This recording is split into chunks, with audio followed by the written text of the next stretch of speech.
નમસ્કાર મિત્રો, Gujarati પોસ્ટના daily current અફેર્સમાં સ્વાગત છે। આજની તારીખ છે 15 જુલાઈ અને આજના કરંટ અફેર્સમાં આપણે ચર્ચા કરીશું। હેડિંગ પ્રશ્ન છે મિત્રો, તાજેતરમાં કવિન્દ્ર ગુપ્તાને કયા રાજ્યના રાજ્યપાલ તરીકે નિયુક્ત કરવામાં આવ્યા છે? આપણે કરંટ અફેર્સમાં જોઈશું અને સમજીશું।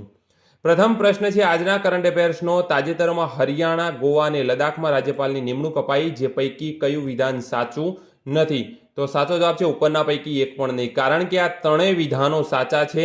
તો આપણે વાત કરીએ, હરિયાણામાં પ્રોફેસર અસીમ કુમાર ઘોષ રાજ્યપાલ બન્યા છે, ગોવામાં અશોક ગજપતિ રાજુ રાજ્યપાલ બન્યા છે, જ્યારે લદ્દાખમાં કવિન્દ્ર ગુપ્તા બન્યા છે। તો વાત કરીએ તો હરિયાણામાં પ્રોફેસર અસીમ કુમાર ઘોષ, ગોવામાં અશોક ગજપતિ રાજુ, જ્યારે લદ્દાખમાં બ્રિગેડિયર બીડી મિશ્રાનું રાજીનામું આપ્યા બાદ કવિન્દ્ર ગુપ્તા રાજ્યપાલ બન્યા હતા, જેને તસવીરમાં આપણે જોઈ રહ્યા છીએ। કવિન્દ્ર ગુપ્તા જેઓ જમ્મુ કાશ્મીરના ભાજપના મોટા નેતા છે અને અગાઉ નાયબ મુખ્યમંત્રીનું પદ પણ સંભાળી ચૂક્યા છે, જેમણે તાજેતરમાં જ રાજ્યપાલ બનાવવામાં આવે છે લદ્દાખના। હવે વાત કરીએ હરિયાણાના નવા રાજ્યપાલ વિશે, તો અસીમ કુમાર ઘોષ જેઓ બંડારુ દત્તાત્રેયની જગ્યાએ રાજ્યપાલ બન્યા છે। અસીમ કુમાર ઘોષ જે કે તેઓ પ્રોફેસર હતા, તેઓ નવા રાજ્યપાલ તરીકે હરિયાણામાં જોડાયા છે, જેને આપણે તસવીરમાં જોઈ રહ્યા છીએ। જ્યારે ગોવાની વાત કરવામાં આવે તો ગોવામાં અશોક ગજપતિ રાજુ, જેને આપણે તસવીરમાં જોઈ રહ્યા છીએ, તેમને રાજ્યપાલ બનાવવામાં આવ્યા છે અને જવાબદારીઓ સોંપવામાં આવી છે। બીજો પ્રશ્ન છે આજના કરંટ અફેર્સનો, મહત્વનો છે મિત્રો, તાજેતરમાં અવસાન પામેલ પ્રસિદ્ધ અભિનેત્રી સરોજા દેવીને નીચેના પૈકી કયું સન્માન મળેલ છે? પદ્મશ્રી, પદ્મભૂષણ, પદ્મવિભૂષણ, ભારત રત્ન। નીચે વિધાનો આપેલા છે, ઉપરોક્ત તમામ 1, 2, 3, 1, 2 અને ફક્ત 1। તો સાચો જવાબ છે 1 અને 2, એટલે કે તેમને પદ્મશ્રી અને પદ્મભૂષણ જેવા સન્માનો આપવામાં આવેલા છે। તો વાત કરીએ આપણે સરોજા દેવીનું, જેનું તાજેતરમાં જ અવસાન થયેલું છે, જેને આપણે તસવીરમાં જોઈ રહ્યા છીએ। એમણે 14 જુલાઈ 2025ના રોજ દુનિયાને અલવિદા કહી દીધી હતી। સરોજા દેવીએ પોતાના 7 દાયકાના લાંબા કરિયરમાં 200થી વધુ ફિલ્મોમાં કામ કર્યું હતું। તેમણે તમિલ, કન્નડ, તેલુગુ અને હિન્દી સિનેમાઓમાં કામ કરેલું છે। સરોજા દેવીનો જન્મ 7 જાન્યુઆરી 1938ના રોજ કર્ણાટક રાજ્યમાં થયો હતો। માત્ર 17 વર્ષની ઉંમરે તેમણે ફિલ્મી કારકિર્દીની શરૂઆત કરી હતી। 1955માં આવેલી ફિલ્મ મહાકવિ કાલિદાસથી તેમણે સિનેમામાં પ્રવેશ કર્યો હતો, પરંતુ તેમને અસલી ઓળખ 1958માં આવેલી તામિલ ફિલ્મ નડોદી મનનથી મળી હતી।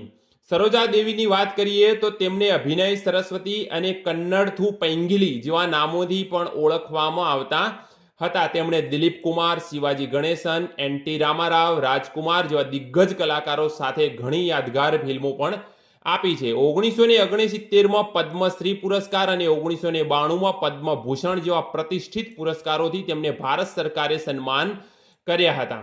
તેમણે તમિલનાડુ સરકાર તરફથી કલાઈમણી પુરસ્કાર અને માનદ ડોક્ટરેટની ડિગ્રી પણ આપવામાં આવેલી હતી, જે તાજેતરમાં જ સરોજા દેવીનું અવસાન થયું છે। મિત્રો યાદ રાખવા જેવો પ્રશ્ન છે। બીજી વાત કરીએ, આપણો ત્રીજો પ્રશ્ન છે, તાજેતરમાં ડોક્ટર અભિજાત શેઠને કઈ સંસ્થાના અધ્યક્ષ પદે નિમણૂક અપાઈ છે? સાચો જવાબ છે એનએમસી, નેશનલ મેડિકલ કમિશન। તો વાત કરીએ આપણે, કેન્દ્ર સરકારે ડોક્ટર અભિજાત શેઠને, જેને આપણે તસવીરમાં જોઈ રહ્યા છીએ, તેમણે એનએમસીના નવા અધ્યક્ષ તરીકે નિયુક્ત કર્યા છે, જેઓ બીએન ગંગાધરનું સ્થાન લેશે। તો અગાઉ કોણ હતું? Doctor BN Gangadhar. National medical commission એ ભારતમાં તબીબી શિક્ષણનું નિયમન કરતી ટોચની સંસ્થા છે। તબીબી શિક્ષણનું નિયમન કરતી, ડોક્ટરોને તાલીમ આપવાની અને મેડિકલ કોલેજોના સંચાલનમાં ગુણવત્તા અને ન્યાયની સુનિશ્ચિત કરવામાં તેમની ખૂબ જ ભૂમિકા મહત્વપૂર્ણ છે। આગળનો પ્રશ્ન છે મિત્રો, ક્રૂઝ ભારત મિશનની વાત કરવામાં આવે તો સૌ પ્રથમ આવકારનાર રાજ્ય કયું છે? તો સાચો જવાબ છે આપણું ગુજરાત, જેણે ક્રૂઝ ભારત મિશને સૌ પ્રથમ આવકાર્યું છે। તો વાત કરીએ, ગુજરાત ક્રૂઝ ભારત મિશનમાં સત્તાવાર રીતે જોડાનાર પ્રથમ ભારતીય રાજ્ય બની ગયું છે, જેનો ઉદ્દેશ ક્રૂઝ પ્રવાસનને વિકસાવવાનો અને 2029 સુધીમાં ભારતને એક મુખ્ય વૈશ્વિક સ્થળ બનાવવાનો છે। 30 સપ્ટેમ્બર 2024ના રોજ આપણા કેન્દ્રીય મંત્રી સર્બાનંદ સોનોવાલ દ્વારા જે ક્રૂઝ મિશન શરૂઆત કરાઈ હતી, એમાં ગુજરાતે સત્તાવાર રીતે ભાગીદારી કરી દીધી છે।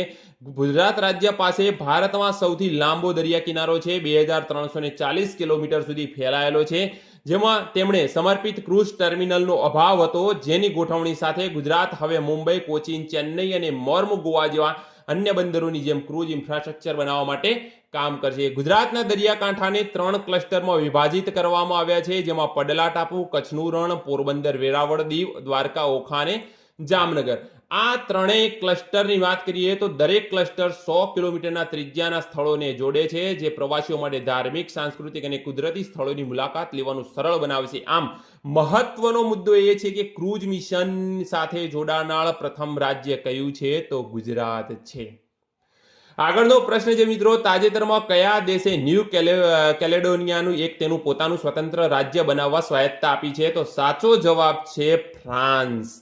તો વાત કરીએ આપણે ન્યૂ કેલેડોનિયા, જેને નકશામાં આપણે જોઈએ તો ઓસ્ટ્રેલિયાની પાસે આવેલું છે, જે નકશામાં આપણે જોઈ રહ્યા છીએ ન્યૂ કેલેડોનિયા. ફ્રાન્સ અને ન્યૂ કેલેડોનિયાએ એક નવા કરારની જાહેરાત કરી હતી. પેસિફિક પ્રદેશને ફ્રાન્સનો ભાગ રાખીને વધુ સત્તાઓ આપે છે અને આ કરાર જે છે ફ્રેન્ચ રિપબ્લિકની અંદર ન્યૂ કેલેડોનિયા રાજ્ય બનાવવાનો પ્રસ્તાવ મૂકે છે. કરારની મુખ્ય વાતો પર આપણે નજર કરીએ તો ફ્રેન્ચ રાષ્ટ્રીયતા ઉપરાંત ન્યૂ કેલેડોનિયન રાષ્ટ્રીયતા બનાવો, પ્રદેશમાં રહેતા લોકો માટે બેવડી નાગરિકતાનો અધિકાર આપો, 10 વર્ષથી વધુ સમયથી ત્યાં રહેતા ફ્રેન્ચ નાગરિકોને ન્યૂ કેલેડોનિયન નાગરિકતા આપો.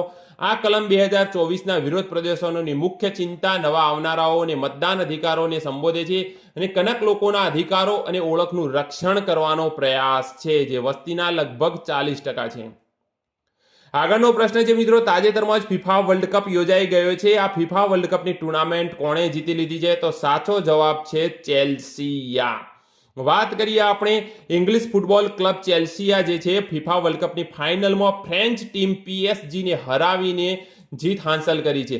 ચેલ્સિયાને રકમ લગભગ 975 કરોડ રૂપિયા ઇનામી પ્રાઇઝ તરીકે મળી છે. ટોપ ગોલ સ્કોરર જેવા એવોર્ડની વાત કરીએ તો ગોન્ઝાલો ગાર્સિયાને મળ્યો છે. બેસ્ટ યંગ પ્લેયર ડેઝાયર ડુએને મળેલો છે. બેસ્ટ ગોલકીપર રોબર્ટ સાન્ચેઝા અને બેસ્ટ પ્લેયર કોલ પામરને મળેલો છે. તો મિત્રો આ હતું આજના દિવસનું કરંટ અફેર. હવે આજનો પ્રશ્ન છે જે તમારે કમેન્ટ બોક્સમાં જણાવવાનો છે. ભારતીય સેનાએ ભારતની કઈ યાત્રા માટે ઓપરેશન શિવ શરૂ કર્યું હતું? કેદારનાથ યાત્રા, બદ્રીનાથ યાત્રા, ચારધામ યાત્રા કે અમરનાથ યાત્રા? આનો જવાબ તમારે કમેન્ટ કરવાનો છે. મિત્રો આવા જ વિડીયો જોવા માટે ગુજરાતી પોસ્ટ સાથે જોડાયેલા રહો.